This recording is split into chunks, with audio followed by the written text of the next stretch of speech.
সাভারে জাতীয় স্মৃতিসৌধে নবনিযুক্ত প্রধান বিচারপতি শ্রদ্ধা, কেন্দ্রীয় শহীদ মিনারে জাতির শ্রেষ্ঠ সন্তানদের স্মরণ। স্বাভাবিক হতে শুরু করেছে থানাগুলোর পরিস্থিতি, কাজে ফিরছেন ট্রাফিক সদস্যরাও, উচ্ছ্বসিত মানুষ। মালবাহী ট্রেন দিয়ে রেল চলাচল শুরু, কাল ছুটবে লোকাল কমিউটার, 17 অগস্ট চালু মেট্রো রেল।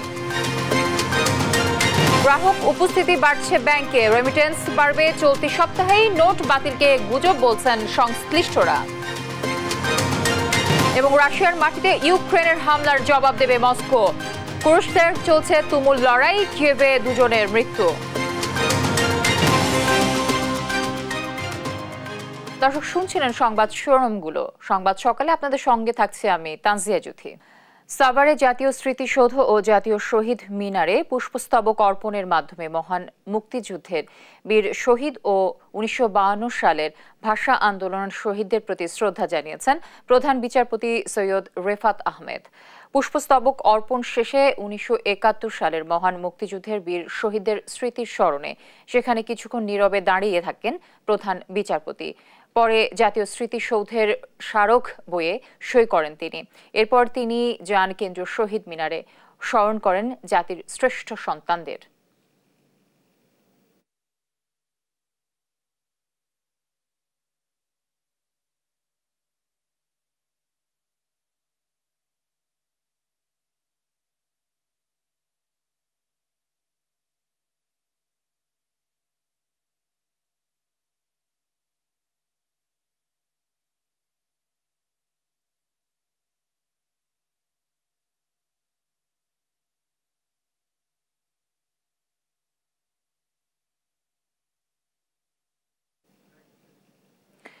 কোটা আন্দোলনকে কেন্দ্র করে 3 সপ্তাহের বেশি বন্ধ থাকার পর সারা দেশে আজ থেকে আবার ট্রেন চলাচল শুরু হতে যাচ্ছে। রেলওয়ে কর্তৃপক্ষ জানিয়েছে প্রথম দিন চলবে মালবাহী ট্রেন। মঙ্গলবার থেকে চলবে স্বল্প দূরত্বের মেইল, লোকাল ও কমিউটার ট্রেন। বৃহস্পতিবার থেকে দেশের বিভিন্ন রুটে চলবে সব ধরনের আন্তঃনগর ট্রেন। অনলাইনে আগাম টিকিট বিক্রি শুরু হবে বিকেল 5টা থেকে। কোটা সংস্কার আন্দোলন সংঘাতে রূপ নিলে গত 18 জুলাই ট্রেন চলাচল বন্ধ হয়ে যায়।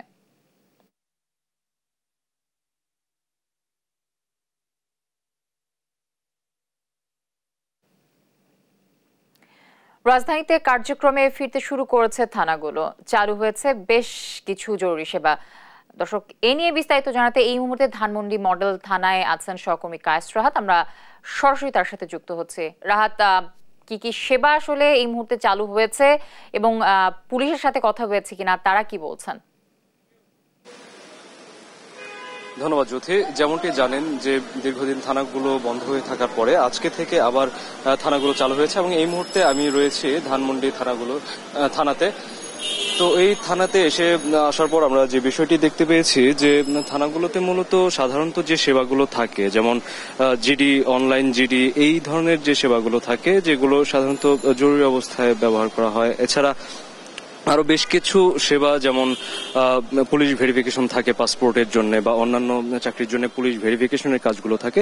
তো এই যে সেবাগুলো ছিল জরুরি, এই সেবাগুলো কিন্তু ইতিমধ্যে চালু হয়ে গিয়েছে এবং পুলিশ সদস্যদের ফেরার কথা যদি বলি তাহলে এটা আমরা দেখতে পেয়েছি যে এর আগেও যখন আমরা কলাবাগান থানাতে ছিলাম, এখন আমরা রয়েছে ধানমন্ডি থানাতে। দুটো থানাতে আমরা মোটামুটি কাছাকাছি একটা চিত্র দেখতে পেয়েছি যে থানায় যারা পুলিশ সদস্য ছিলেন তারা মোটামুটি বেশ মোট যে সদস্য তাদের অধিকাংশই কিন্তু এখন চলে এসেছেন এবং বাকি যারা আছেন এখনো অন্যান্য জায়গায়, তো তাদের ক্ষেত্রে বলা হচ্ছে যে হ্যাঁ, খুব দ্রুতই তারা এই থানাগুলোতে আবার ফিরবেন, তাদের যে স্বাভাবিক কার্যক্রম সেই স্বাভাবিক কার্যক্রমের ভেতরে চলে আসবেন। এবং এখানে এসে আমরা আরেকটি যে জিনিস লক্ষ্য করেছি যে থানাগুলোতে এখনো বাংলাদেশ সেনাবাহিনী, তারপর হচ্ছে আনসার ভিডিপির যারা সদস্য আছেন তারা পুলিশের পাশাপাশি এখানে থানাকে রক্ষার জন্য বা থানার নিরাপত্তা বিধানের জন্য কাজ করে যাচ্ছেন।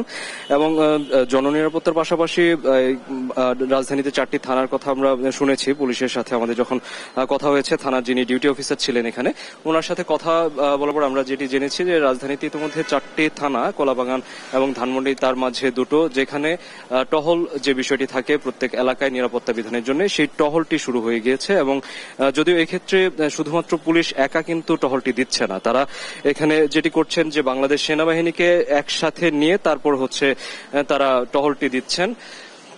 তো এই বিষয়টি সাথে সাথে আরেকটি বিষয় যেটি লক্ষণীয় সেটি হচ্ছে যে থানায় এখনো সেই পরিমাণে সাধারণ মানুষের যে যাতায়াত অর্থাৎ মামলা বা এই ধরনের যাতায়াত সেটি কিন্তু এখনো দেখা যাচ্ছে না। তবে তারা আশা করছেন যে কিছুদিনের ভিতরে হয়তোবা অবস্থা যখন স্বাভাবিক অবস্থায় চলে আসবে, আরেকটু যখন তারা নিশ্চিন্তভাবে কাজ শুরু হয়ে যাবে, তখন দেখা যাবে যে হয়তোবা মানুষের যে যাতায়াত সেটি হয়তোবা ফিরে আসবে এবং থানার যে মূল সেবাটি সেটি হয়তোবা তারা পরিপূর্ণভাবে দিতে পারবেন। এবং এক্ষেত্রে তাদের সাথে তাদের চাওয়ার জায়গা থেকে যখন আমরা জানতে চেয়েছিলাম তখন তারা এটা বলছেন যে তারা এখন পুলিশ একটি জনবান্ধব পুলিশ হিসেবে আত্মপ্রকাশ করতে চান এবং তাদের বিরুদ্ধে সাধারণ জনগণের যে ধরনের অভিযোগগুলো সাধারণত থেকে থাকে সেই অভিযোগের জায়গাটি যেন তারা পরিত্রাণ করতে পারেন বা সেই অভিযোগের জায়গাটি যেন আর না থাকে সেই বিষয়টি তারা নিশ্চিত করতে চান এবং একই সাথে চাইছেন যে জনগণের কাছাকাছি থেকে জনগণের জন্য কাজ করার জন্য এবং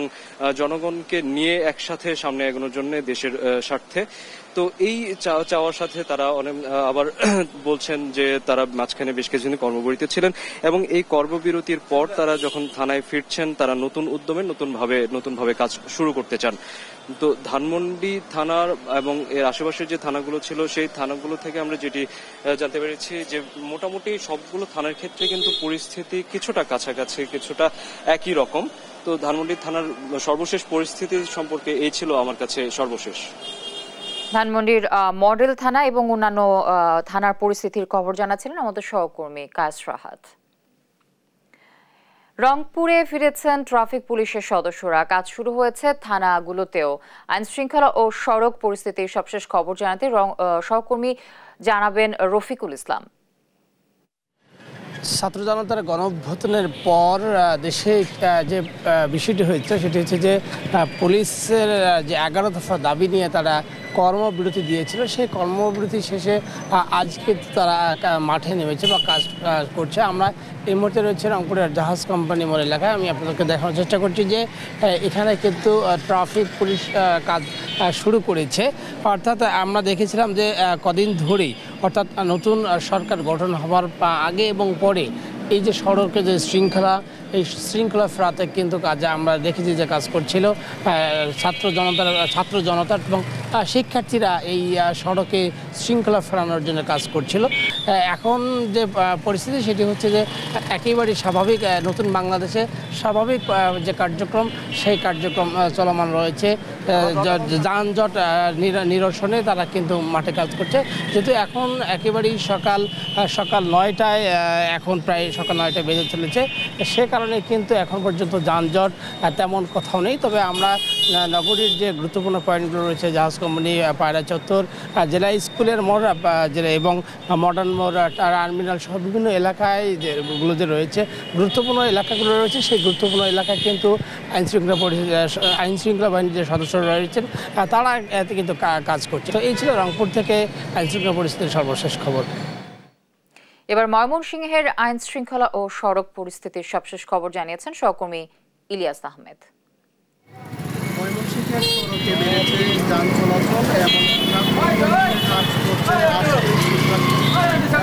আনসার সদস্য যারা আছেন তারা কাজ করছেন এবং পুলিশ সদস্যরা আমরা দেখেছি যে কিছু কিছু পুলিশ সদস্য তারা সিভিল ড্রেসে কিন্তু বের হয়েছেন, অর্থাৎ পোশাক পরে কিন্তু তারা এখনো বের হননি। অর্থাৎ পুলিশ বিভাগ থেকে আমাদেরকে জানানো হয়েছে যে আজকে কিন্তু তারা আনুষ্ঠানিকভাবে তাদের যে কার্যক্রম সেটি কিন্তু তারা পুরোদমে শুরু করবেন এবং আমরা লক্ষ্য করেছি যে এই আইনশৃঙ্খলা বাহিনীর অনুপস্থিতির কারণে কিন্তু সাধারণ শিক্ষার্থী এবং স্বেচ্ছাসেবক যারা আছেন বিগত কয়েকদিন ধরে কিন্তু তারা তাদের নিয়ন্ত্রণে কাজ করছেন এবং তারাও কিন্তু পুলিশের প্রয়োজনীয়তা অনুভব করেছেন। বিভিন্নভাবে তারাও কিন্তু পুলিশকে মাঠে এসে কাজ করার জন্য আহ্বান জানিয়েছেন।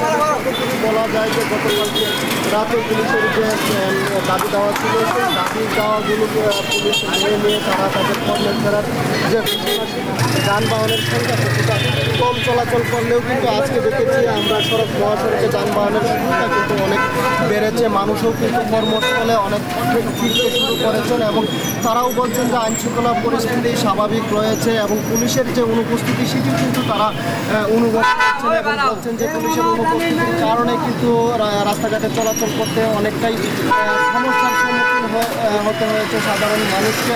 এবং আজকে থেকে পুলিশ কর্মকর্তারাই তাদেরকে কিন্তু সাধারণ মানুষকে স্বাগত জানিয়েছে। এবং ময়মনসিংহ নগরীতে যে বিভিন্ন মোড় রয়েছে সেই মোড়ে মোড়ে কিন্তু আমরা দেখেছি এমনিতেই দীর্ঘ যানজট হয়। সাধারণ শিক্ষার্থী এবং আনসার সদস্যরা সেই যানজট নিরসনে তারা কাজ করছেন এবং আজকে সকাল থেকেও আমরা দেখেছি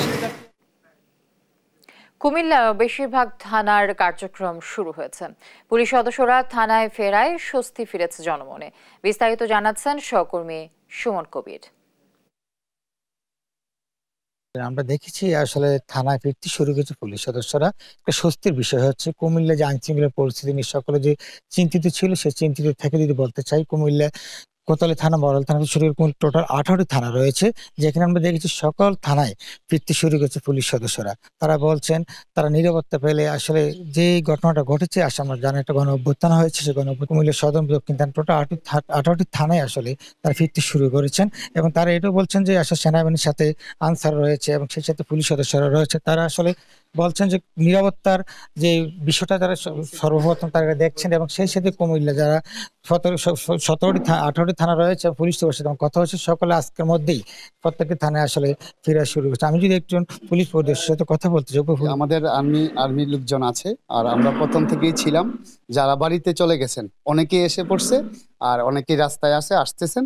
আমরা কার্যক্রম শুরু করার জন্য নির্দেশনা পেয়েছি, আমরা ওইভাবে কার্যক্রম শুরু করব। আমরা এই স্লোগানে করতেছি, জনতাই পুলিশ, পুলিশই জনতা। যেটা বলছিলেন জনতাই পুলিশ, পুলিশের জনতা, আসলে এই ছিল কুমিল্লা থেকে সর্বশেষ। ব্যাংকে ধীরে ধীরে বাড়ছে গ্রাহক উপস্থিতি, লেনদেন হচ্ছে স্বাভাবিক। এখন একজন গ্রাহক দিনে তুলতে পারছেন 2 লাখ টাকা। পরিস্থিতি স্বাভাবিক হলেই দেয়া হবে গ্রাহকের চাহিদা মতো। রেমিটেন্স বাড়বে চলতি সপ্তাহেই। জোরদার করা হয়েছে ব্যাংকের নিরাপত্তা ব্যবস্থা। বিস্তারিত ইফতেখার রেজার রিপোর্টে। স্বাভাবিক লেনদেন প্রক্রিয়া চলছে মতিঝিলের ব্যাংক পাড়ায়। বরাবরের মতোই এসে টাকা জমা করছেন ও উত্তোলন করছেন সাধারণ গ্রাহক। প্রয়োজনে নগদ টাকা উত্তোলন ও জমাদান চললেও কাঙ্ক্ষিত অঙ্কের টাকা পাচ্ছেন না বলে অভিযোগ করছেন গ্রাহকরা। পরিবেশটা একদম স্বাভাবিক।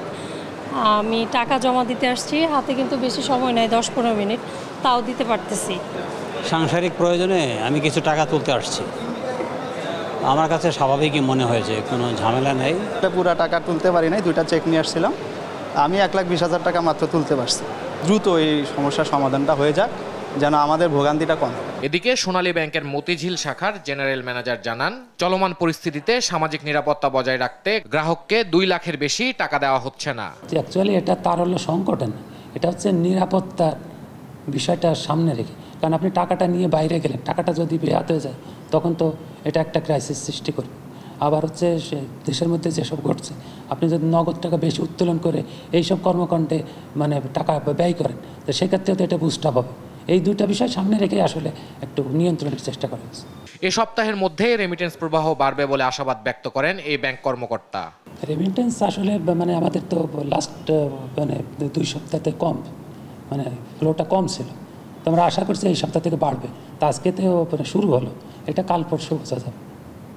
দেশের নোট বাতিলের বিষয়টি গুজব বলে উড়িয়ে দেন শফিকুল ইসলাম। পরিস্থিতি স্বাভাবিক হলে গ্রাহকের চাহিদা মতোই লেনদেন করা হবে বলেও জানান এই ব্যাংক কর্মকর্তা। ইফতেখার রেজা, দেশ টিভি, ঢাকা। আপনারা দেখছেন সংবাদ সকাল। দেশের নানা সংকটে আইন শৃঙ্খলা বাহিনীর পাশাপাশি মাঠে দেখা যায় বিএনসিসির সদস্যদের। সড়কে শৃঙ্খলা ফেরানো সহ পরিষ্কার পরিচ্ছন্নতায় নিরলস কাজ করে যাচ্ছেন তারা। শিক্ষিত এই বাহিনীটিকে দেশ গড়ার কাজে আরও সম্পৃক্ত করার সুযোগ আছে বলে মনে করেন রেজিমেন্ট কমান্ডার কাজী শাহেদের প্রতিবেদন। ব্যস্ত সড়কে শৃঙ্খলা ফেরাতে কাজ করছেন বিএনসিসির সদস্যরা। সড়কে ট্রাফিক পুলিশের উপস্থিতি বুঝতে দিচ্ছেন না তারা। বিএনসিসি থেকে আমাদের এখানে কাজ করার নির্দেশ দিয়েছে, সেজন্য আমরা কাজ করতেছি, আর মানুষের উপকার করে আরো বেশি ভালো লাগে। এখানে খুব সুন্দর পরিবেশ আছে, মানুষ আমাদের কথা শুনছে, আমরা খুব সুন্দরভাবে এখানে কাজ করছি। ট্রাফিক পুলিশ নেই, তাতেও কোথাও বেগ পেতে হচ্ছে না পথচারীদের। বিএনসিসি সদস্যদের এমন দায়িত্ব পালনকে ইতিবাচক হিসেবে দেখছেন নাগরিকরা। এরা মনোযোগ দিয়ে কাজ করছে এবং খুব সুন্দর কাজ হচ্ছে। দেখেন চারদিকে গাড়ি টাড়ি যেমন ট্রাফিক করে, ঠিক মনে হচ্ছে এরা অনেক দিনের জানা। ছেলে মেয়ে সমানভাবে কাঁধে কাঁধ মিলিয়ে ওরা যে কাজটা করছে, এটা আমাদের ট্রেনিং প্রাপ্ত ট্রাফিক পুলিশরাও করেন। আমি সত্যিই নিজে আজকে খুব গর্বিত। দুর্যোগে বিএনসিসি সদস্যদের ভূমিকা থাকে। এই প্রশিক্ষিত শিক্ষার্থীদের দেশ গড়ার কাজে লাগানোর সুযোগ আছে বলছেন রেজিমেন্ট কমান্ডার। তাদের যে এফিসিয়েন্সি আমরা সরজমিনে দেখলাম যে এরকম অভূতপূর্ব।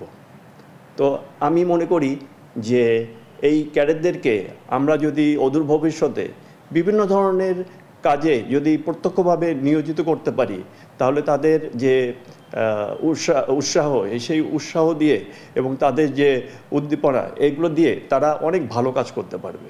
সারা দেশে 5টি রেজিমেন্টে প্রায় 3,500 বিএনসিসি সদস্য এখন দায়িত্ব পালন করছেন। কাজী শাহেদ, দেশ টিভি, রাজশাহী। সারা দেশের পথ, প্রান্তর, দেয়াল ও বিভিন্ন স্থাপনা রঙিন হয়ে উঠেছে শিক্ষার্থীদের রং তুলিতে। দেয়ালে দেয়ালে বৈষম্য বিরোধী গ্রাফিতি। শহীদের স্মরণে 24-এর স্বাধীনতার চিত্র তুলে ধরে বৈষম্যহীন রাষ্ট্র গড়তে চায় শিক্ষার্থীরা। সহকর্মীদের পাঠানো তথ্যচিত্রে সালমা জাহানের ডেস্ক রিপোর্ট।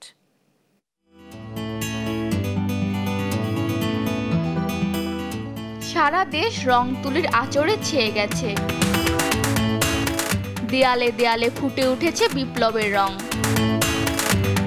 জুলাই গণহত্যা, আমরা হিন্দু বা মুসলমান যেমন সত্য, তার চেয়ে বেশি সত্য আমরা বাঙালি, মোরা আকাশের মতো বাধাহীন সহ অনেক গ্রাফিতিতে ছেয়ে গেছে পথে প্রান্তর। এসব চিত্রের দেখা মিলে ময়মনসিংহের টাউন হল, জিলা স্কুল, নতুন বাজারে। 24-এর স্বাধীন বাংলাদেশের বার্তা নতুন প্রজন্মের কাছে পৌঁছে দিতে এমন উদ্যোগ জানিয়েছেন শিক্ষার্থীরা। আমার এই কাজগুলো খুবই ভালো লাগছে, দেশটা আরো অনেক সুন্দরভাবে সাজানো হচ্ছে।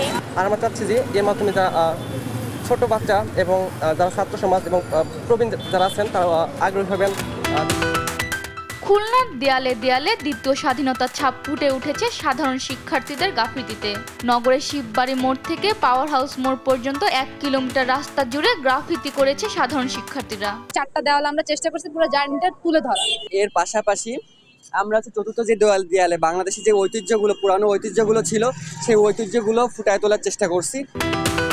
বৈষম্য বিরোধী শিক্ষার্থীদের রং তুলিতে বর্ণিল সাজে সেজেছে পাহাড়ি শহর খাগড়াছড়ি। এসব গ্রাফিতিতে বৈষম্য, স্বৈরাচার বিরোধী, গঠনতন্ত্র পুনর্গঠন, অসাম্প্রদায়িক বাংলাদেশ নির্মাণের বার্তা ফুটে উঠেছে। শিক্ষার্থীদের হাতের ছোঁয়ায় নতুন রূপে সাজছে কুষ্টিয়া। শিক্ষার্থীরা বলছেন তাদের হাত ধরেই নতুন বাংলাদেশকে চিনবে বিশ্ব, গড়বেন তারা বৈষম্যহীন রাষ্ট্র। এখানে মূলত আন্দোলনে যা যা ঘটেছে, যেমন মুগ্ধর বিষয়, সব মানুষ যখন পিছিয়ে গিয়েছিল শুধুমাত্র সেই বুক চিতিয়ে দাঁড়িয়েছিল আবু সাইদ। আজকে তার রক্ত ঝরার জন্য আমরা সব এখানে ছাত্রছাত্রীরা বিভিন্ন গ্রাফিটি তৈরি করছি। রংপুরের পথঘাট রঙে রঙে রঙিন হয়ে উঠেছে। কেউ রং তুলিতে ফুটিয়ে তুলেছে মসজিদ, মন্দির, গির্জা, কেউ আঁকছেন তারুণ্য, কেউ বা বাংলাদেশের জাতীয় পতাকা। 18-র যে তারুণ্য, যে সাহস, উদ্দীপনা, সেসব কিছু আবার এদেশের বুকে বারবার নেমে আসুক। মূলত আমরা এখানে প্রতিবাদী একটি চিত্র তুলে ধরেছি। শিক্ষার্থীদের হাত ধরেই দেশ হবে সোনার বাংলাদেশ, জরাজীর্ণতা কাটিয়ে উন্মোচন হবে নতুন দিগন্ত। সালমা জাহান, নিউজ ডেস্ক, দেশ টিভি। দেখছেন সংবাদ সকাল। এবার জানাবো আন্তর্জাতিক সংবাদ। গাজায় যুদ্ধের পুরোপুরি অবসান চান হামাসের নতুন প্রধান নেতা ইয়াহিয়া সিনওয়ার।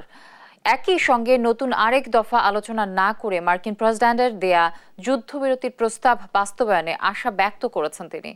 এর মধ্যেই গাজায় যুদ্ধবিরতি এখনও সম্ভব বলে জানিয়েছেন মার্কিন প্রেসিডেন্ট জো বাইডেন। এদিকে যুদ্ধবিরতির আলোচনার মধ্যেও উপত্যকা জুড়ে চলছে তাণ্ডব। একদিকে ইসরায়েলি আগ্রাসনে অন্তত 22 ফিলিস্তিনির মৃত্যু হয়েছে। এ বিষয়ে আরও জানাচ্ছেন আফরিন মৌ। চোখের পলকেই আঘাত হানছে একের পর এক রকেট। রাস্তায় ছড়িয়ে ছিটিয়ে পড়ে আছে মরদেহ। এ দৃশ্য গাজার প্রতিদিনের ঘটনা। উপত্যকার এমন কোনো জায়গা নেই যেখানে পড়েনি ইসরায়েলি বাহিনীর হিংস্র থাবা। রোববারও খান ইউনিস, গাজা সিটি সহ বিভিন্ন অঞ্চলে তাণ্ডব চালিয়েছে আইডিএফ। এতে প্রাণ হারিয়েছে বহু ফিলিস্তিনি। এর মাঝেই যুদ্ধ শুরুর পর তৃতীয়বারের মতো খান ইউনিস খালি করার নির্দেশ দিয়েছে ইসরায়েল। এতে নতুন করে অন্তত ৭৫,০০০ মানুষ বাস্তুচ্যুত হয়েছেন। খাবার ও পানির সংকটে দিন কাটাচ্ছেন তারা। এ পরিস্থিতিতেই এক প্রতিবেদন প্রকাশ করেছে ফিলিস্তিনি কেন্দ্রীয় পরিসংখ্যান ব্যুরো, যেখানে দেখা যায় গেল ১০ মাসের যুদ্ধে ইসরায়েলি বাহিনীর হামলায় উপত্যকার মোট বাসিন্দার ১.৮% মানুষই প্রাণ হারিয়েছেন। তবে এদের মধ্যে বেশিরভাগের বয়সই ৩০-এর নিচে। এছাড়া এখনও নিখোঁজ বহু মানুষ। উপত্যকার মানবিক এ পরিস্থিতির মধ্যেই যুদ্ধবিরতিতে সম্মত হয়েছে হামাসের নতুন প্রধান নেতা ইয়াহিয়া সিনওয়ার। এর মধ্যে নিজেদের ইচ্ছার কথা মধ্যস্থতাকারী দেশগুলোকে জানিয়েছে তারা, তবে নতুন প্রস্তাব বা আলোচনা নয়। মার্কিন প্রেসিডেন্টের দেয়া যুদ্ধবিরতির প্রস্তাব বাস্তবায়নে আশা ব্যক্ত করেছেন তিনি, যদিও এ নিয়ে এখনও ইসরায়েল কিছুই জানায়নি। তবে আলোচনার জন্য সম্মত তারা। যুদ্ধবিরতির এ চুক্তি নিয়ে মুখ খুলেছেন মার্কিন প্রেসিডেন্ট জো বাইডেনও। সিবিএস নিউজকে দেয়া এক সাক্ষাৎকারে বলেন, তিনি বিশ্বাস করেন তিনি প্রেসিডেন্ট থাকা অবস্থায় গাজায় যুদ্ধ বন্ধ হবে। এর জন্য কাজ করার কথাও জানান তিনি। আফরিন মৌ, নিউজ ডেস্ক, দেশ টিভি। রাশিয়ার মাটিতে ইউক্রেনের হামলার কঠোর জবাব দেওয়ার হুঁশিয়ারি মস্কোর। হামলা চালানোর ৬ দিনের মাথায় এলো এ হুঁশিয়ারি। এদিকে রাশিয়ার কুরস্ক অঞ্চলের ৩০ কিলোমিটার ভেতরে ঢুকে পড়েছে যোদ্ধারা। তাদের প্রতিহতের প্রাণপণ চেষ্টা চালিয়ে যাচ্ছে পুতিন প্রশাসন। এই পরিস্থিতিতে ইউক্রেনের বিভিন্ন এলাকায় পাল্টা বোমা হামলা শুরু করেছে রুশ বাহিনী। আরও জানাচ্ছেন আফরিন মৌ। দিন দিন আরও ভয়ঙ্কর হয়ে উঠছে রাশিয়া ইউক্রেন যুদ্ধ। এর মধ্যেই রাশিয়ার কুর্স্ক অঞ্চলের ৩০ কিলোমিটার ভেতরে ঢুকে পড়েছে ইউক্রেনীয় যোদ্ধারা। হামলা ঠেকাতে মরিয়ার চেষ্টা চালাচ্ছে রাশিয়া। ওই অঞ্চলে পাঠানো হয়েছে বাড়তি সেনা। এ অবস্থায় দুপক্ষের চলছে তুমুল লড়াই। এর মধ্যেই অঞ্চলটিতে বেশ কয়েকজন আহতের খবরও পাওয়া গেছে। রুশ প্রশাসন বলছে ইউক্রেনীয় বাহিনীর বেশ কয়েকটি সাঁজোয়া যানের অনুপ্রবেশ ঠেকিয়েছে তারা। ১৪টি ড্রোন ও ৪টি ক্ষেপণাস্ত্র ধ্বংস করেছে। অন্য অঞ্চলে হামলায় ব্যবহৃত ইউক্রেনের আরও ১৮টি ড্রোন ধ্বংসের দাবিও তাদের। তবে শুধু পাল্টা হামলাই নয়, রাশিয়ার মাটিতেই ইউক্রেনের হামলার কঠোর জবাব দেওয়ার হুঁশিয়ারি দিয়েছে মস্কো। তবে সামরিক বিশেষজ্ঞদের মতে রাশিয়ার ভেতরেই ইউক্রেনের আকস্মিক হামলা ক্রেমলিনের দুর্বলতার সামনে এনেছে। তবে রুশ প্রেসিডেন্ট ভ্লাদিমির পুতিন একে বড় ধরনের উস্কানি হিসেবে দেখছেন। এ পরিস্থিতিতেই ইউক্রেনের বিভিন্ন অঞ্চলে হামলা জোরদার করেছে রুশ বাহিনী। এর মধ্যে কিয়েভে একের পর এক হামলায় বেশ কয়েকজন বেসামরিক হতাহতের খবর পাওয়া গেছে। এছাড়া পুতিন বাহিনীর ৫৭টি ড্রোনের মধ্যে ৫৩টি ধ্বংসের দাবি তাদের। দেশটির বিমান বাহিনী জানায়, ইউক্রেনের বিভিন্ন অঞ্চলে ধ্বংস হওয়া ড্রোনগুলির মধ্যে উত্তর কোরিয়ার তৈরি ৪টি ক্ষেপণাস্ত্র রয়েছে।